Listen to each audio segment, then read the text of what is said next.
And welcome to another blended experience. Nope. What? Wrong. Blended family Oh, experience. that's right. Fail.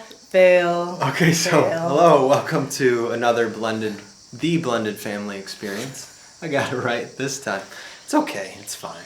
It's fine, we're just starting. We don't even really know what we're doing. No, I don't even know why I'm out here right now. Yeah, okay. So I think what we wanted to do is just kind of take the time and kind of get to know each other. You out there and us. Yeah, because we already know each other. We know each other. Sometimes. Sort of. Yeah, maybe. So let me just start out. We're going to talk to Stephanie today because it's... Because I don't want to go after you. Yeah, I don't know why. We'll find out. Maybe, I don't know. So when I met you,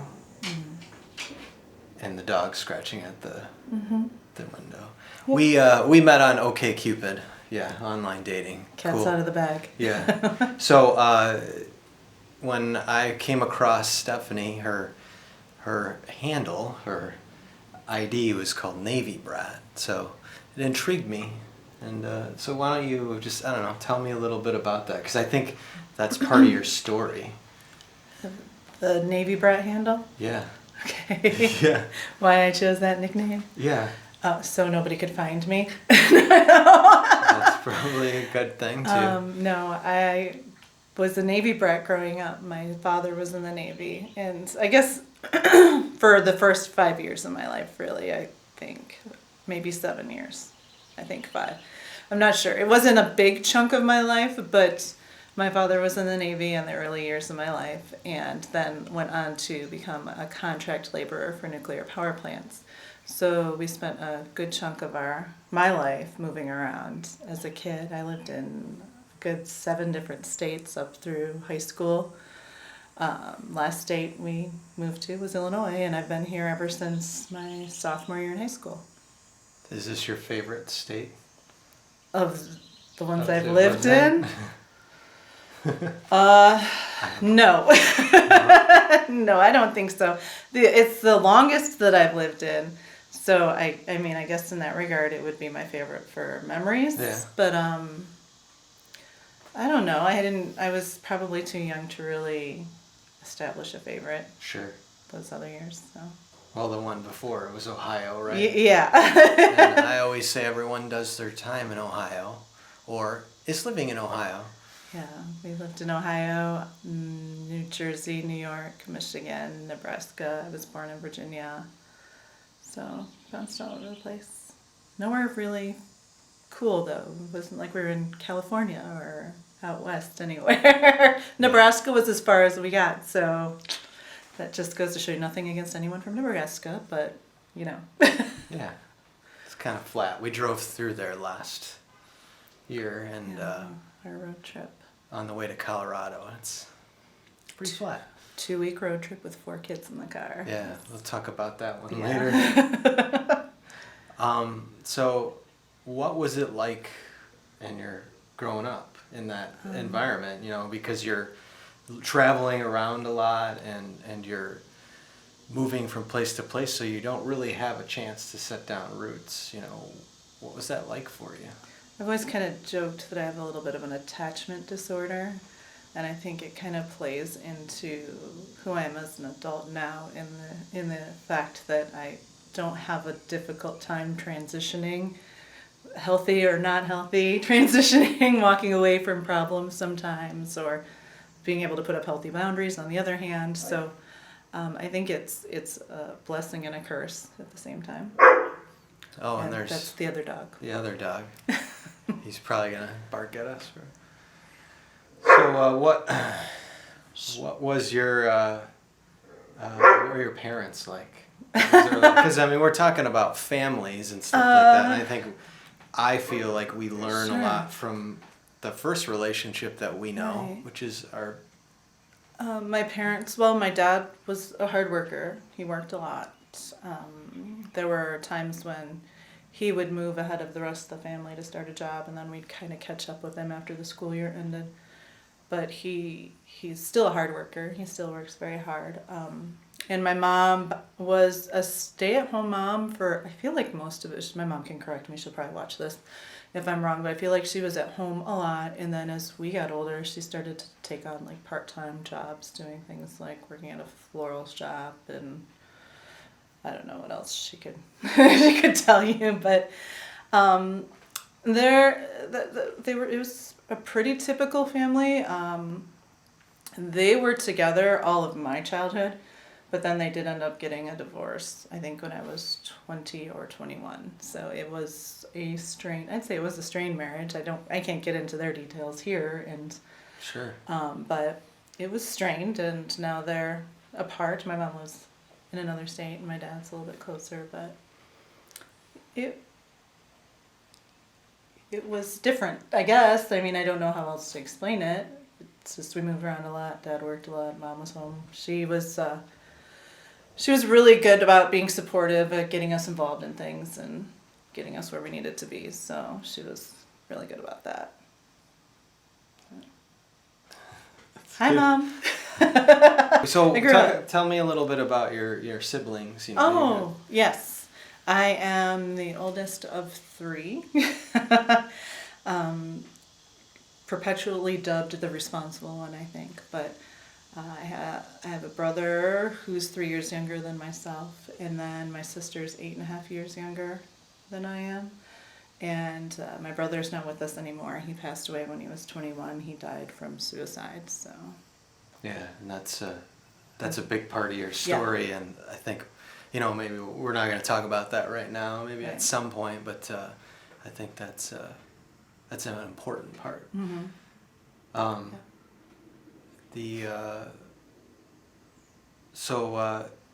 It's bouncing around a lot. Mm-hmm.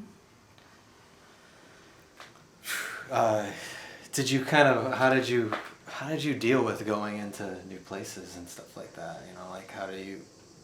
Because personally, I grew up in one house right. for 18 years. Mm-hmm. So that's different to me. You know, how do you make new friends, stuff like that? You know, how do you? I don't even really know how to explain it, because that's just part of what my life was. Sure. You just do it, you know. Okay. I mean, even for me, because I was a particularly shy kid, it wasn't that big of a deal. I think your people always find you, even when you're a kid. So your people tend to find you, and you find like-minded individuals, and you just kind of go for that, you know. That's pretty awesome. I think that's a good thing. Yeah. I think I was lucky. I really do. I think I was pretty lucky. But it wasn't. I think it made me a better, more adjusted adult. I really think it did, and I hope my kids can kind of get that same resilience. Sure.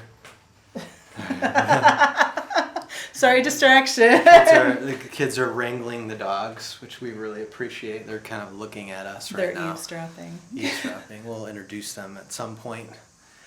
But so I don't know how much we want to even go into. Like, we don't really need to go into childhood or anything. So you bounced around a lot. Your parents get divorced when you were how old? 20, 21, somewhere around there, I think. And that didn't necessarily affect you. I can't say I was impacted by that, because I wasn't in the same house. I moved out around 18, 19 years old. I moved out of my parents' house. So I wasn't really impacted by that. And plus, when you're 19 years old, you're kind of in your own bubble. You're a little bit of a narcissist and kind of neurotic. So I wasn't particularly impacted by that at the time. So. When did you ever get a sense that was going to happen? Oh yeah, I think so. I think we knew for a while that was going to happen. All right, so 21. You met your previous husband around that time 20. too. I met him when I was 20. Yeah. So I don't know. Talk a little bit about that in that first relationship. I mean, for me anyway, I feel like I was too young when I got married at 25. Oh. Yeah. How did no. you feel? I was 23 when I got married. I was way too young. Kids don't do that. Mm. It's way, way too young. I mean, shout out to anyone who is married to their high school sweetheart and have beautiful relationships. You're doing the work. You are working hard, and we know that. And Probably on your second marriage. in the first marriage. In the first marriage. We can get to that later. But yeah, that was way too young. I don't think I would say that as a younger person, I was struggling a lot with finding my identity, and nowhere near finding that in my 20s. In fact, I'm 40, and I really am still working on that. So no business getting married that young, none. And I reaped the benefits of that one, I guess. You know, here I am on my second marriage with you. Yay. Yeah, that sounded... Yay! Yay. I mean, yeah. But yeah, I mean, I was married at 23, had my daughter a day shy of my 24th birthday, my oldest, and then before I was 25, I already had a second baby. So I was moving at a whirlwind pace at a very young age. Yeah, and did you, college, what about your college life and education? College, I had some community college down at that point. I had worked as a teacher's aide at a couple of school districts in my early 20s. And I just stopped because I thought I wanted to be someone's wife and mother. So I stopped, and then, there I was. I was a very young mother. Yeah. I got exactly what I asked for. Yeah. But then you went back to school. Like, Mm-hmm. when did you go back to school? Because I think that's kind of part of like your journey here is like you went back to school around when things were not. Right, when things are starting to get a little haywire. Yeah, with your marriage. Yeah. I think I was around, I'm trying to think, it was like 2006, 7, somewhere in there, so around 30. Yeah. I was around 30 years old, went back, finished up my associate's degree, and then went to Ruhr University and finished my bachelor's degree, and I'm the first one in my family to complete a bachelor's degree, so that was kind of cool. But it was definitely, we were in the middle of things falling apart, but up until that time, I was spending so much time. When my daughter was 3 years old, somewhere around there, when she started preschool, she was diagnosed with autism. And so much of the years leading up to me going back to college was spent fostering her development, working in and out of therapies with her, and making sure she was where she needed to be at the time. And I just found a window where I could kind of take some time for myself and get back to school. Yeah, it's crazy. Yeah. It's just crazy to me. I mean, in the middle of all that, like, that, I think that's probably a part of your story that attracts me to you very much. So, sorry about bringing it to me, but she's beautiful, so, inside and out. And so, so your marriage is not doing great. Right. And you're going back to school, and then what? You started a job, right? Yeah. Right out of school. Mm-hmm. Yeah, a couple months after finishing my degree, I was hired as a probation officer at a local county here. So let's take on more problems? Is that what you thought? No, I was out to save the world, aren't we all? Yeah. I was out to help people, and I wanted to contribute. That's the one thing I really have always felt in my heart of hearts that I was, you're made to do, was to contribute to the betterment of the world around us. And I thought that was the way I was going to do it. Yeah. So, yeah, that's where I was for almost 2 years. And then things really started to fall apart. And I know it seems kind of counterintuitive, but I decided to return home while my marriage was falling apart and focus on my children, because my daughter was in middle school, and I think we all know how insane middle school is, and I wanted to make sure she was going to be in a good place before middle school got away from her and we were looking at high school. So there I was at home with my marriage falling apart as a stay-at-home mom again. Just not really knowing what was next. How long was your separation?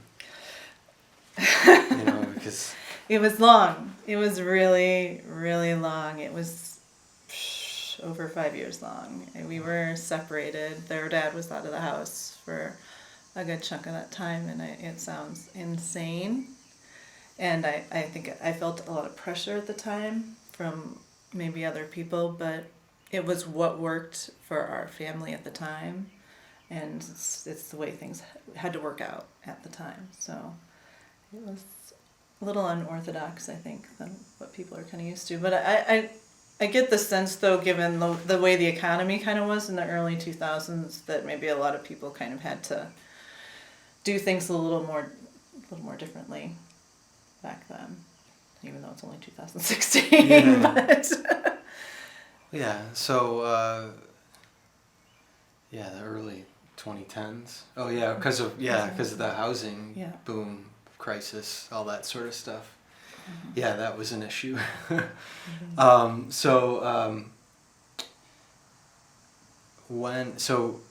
What did you do during that period?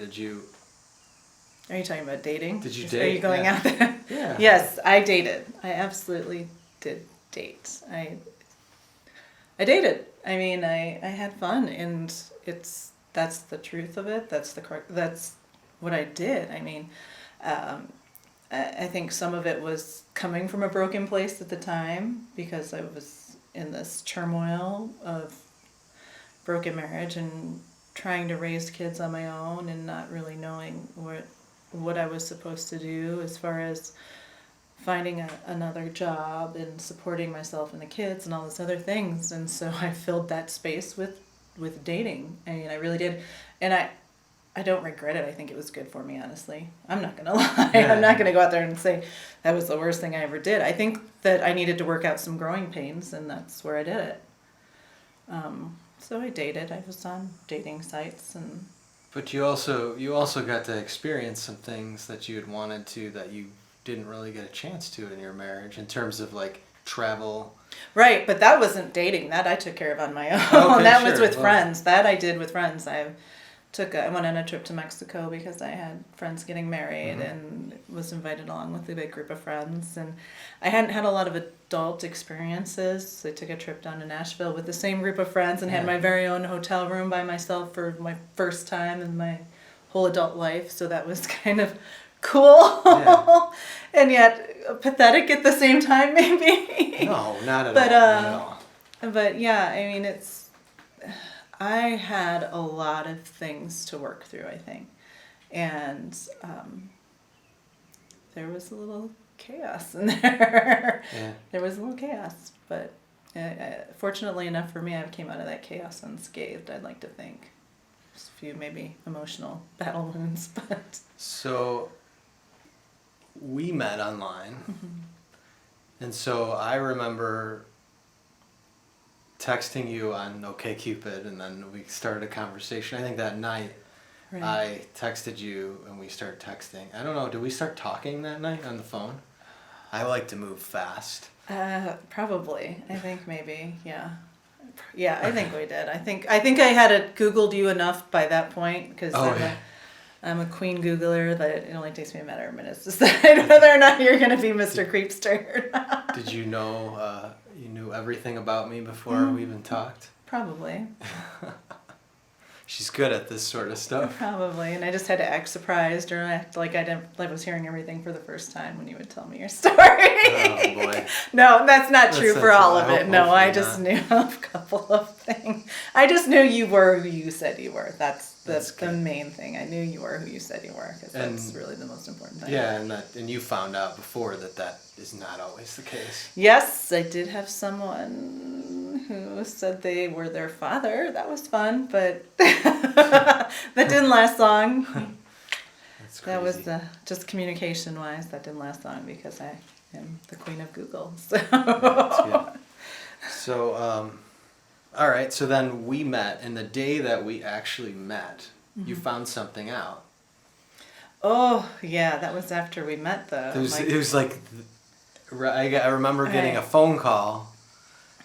Yeah, my divorce had just been finalized like the weekend before, I think. Somewhere in there it was just that week it had been, the week before it had been finalized. And my ex-husband called me to tell me on the phone that he and the person he was with at the time had just gotten married that week, and he wanted to let me know because he was going to tell the kids that when he had them for the weekend, and he didn't want me to hear it from them. So he called and told me, and then he was going to tell the children in the car that he had gotten remarried. It was I was caught off guard, needless to say. Yeah. Yes. If there's any way to suck all the air out of the room, that had done it. Yeah. Well, it's those little things that you find out. I feel like that moment, the fact that you called me, brought us together stronger. Right. I think that kind of, it showed me that you're open and honest and you're not going to hide anything with me. Yeah. And that probably will make sense when I talk about my story. That's because I'd heard a good chunk of your story, and I felt like, definitely. But, we can talk, I guess we can talk more about us later. I'm just trying to think. So, what was... Do you want me to talk a little bit about where I kind of was when we met? Yeah, why don't you talk about that? Because that kind of took a shift. Okay. Yeah, sorry. So you had asked me if I was dating during that time, and I was obviously dating when we met, and Andy wasn't the only person that I had.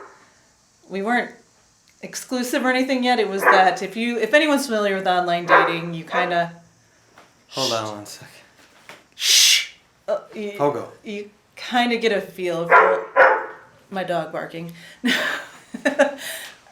For kind of online dating is meant to be kind of a shop around deal. That's the way I approached it anyway. Like, you get out and you meet people and you have fun, and there's no commitment involved up front. You just are getting out to meet people. And so I was meeting people when I met Andy, and there were a couple guys. I think that weekend I maybe had 2 dates. I'm not surprised. But He's a great person. I was doing that, and I'd gotten into this place where I was telling myself that this is all I'm going to do. I don't know if I'm going to stick around here. I may need to move far away because I wasn't sure there were going to be any opportunities for me to support myself or support myself and my kids here. So I was telling myself I'm probably going to have to move, maybe even out of state at the time. So I was telling Andy that up front. I said, look, I don't know that I'm going to stick around here. So I just want you to know that before this turns into anything else. Yeah. And that's kind of where we started. And then after things got going for a little bit, I think a month into it or so, I could tell you were getting attached and really looking at the relationship a little more differently, and we had a little bit of a heart-to-heart, and I decided that I wasn't going to be dating anyone else anymore, and we just kind of went from there.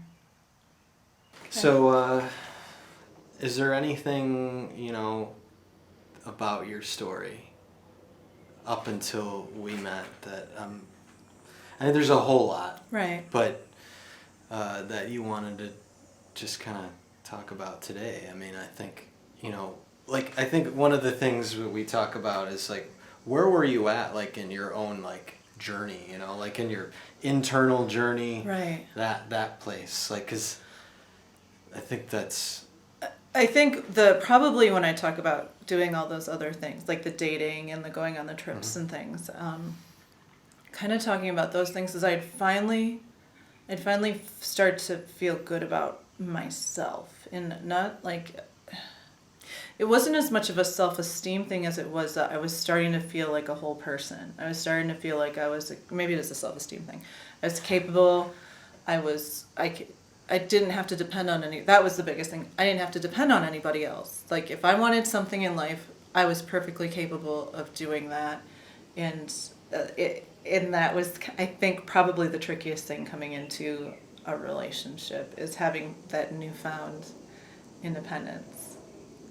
And then coming off of a bad marriage. Well, I hate to say bad marriage because that marriage served its purpose. But coming off of a failed marriage, and then into a new relationship that was getting serious, I think the scariest thing for me was that I had just really grabbed hold of that independence.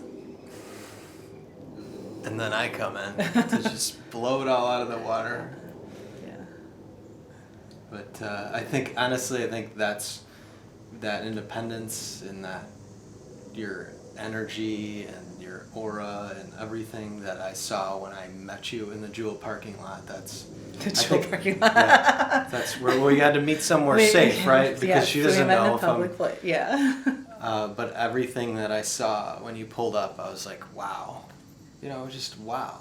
Like, just that electricity, I could see, and somebody I wanted to get to know. So, and I'm grateful for all these experiences that you've had, because I would not be with you right now, probably, because all this path leads to where we're at. And that's about it. I think that's a good intro. Yeah, I think that's a good intro for Stephanie. Yes. Thanks for tuning in again. Hopefully you don't fall asleep during this thing, but I'm sure you won't, because Stephanie is amazing. I don't know about that. And if you stay tuned to our Facebook page or our website, I should be posting something in the next day or so, a written post. I think I'm going to address kind of where I was at emotionally when I got into this new relationship. Awesome. Thanks. Thank you. Bye. Bye.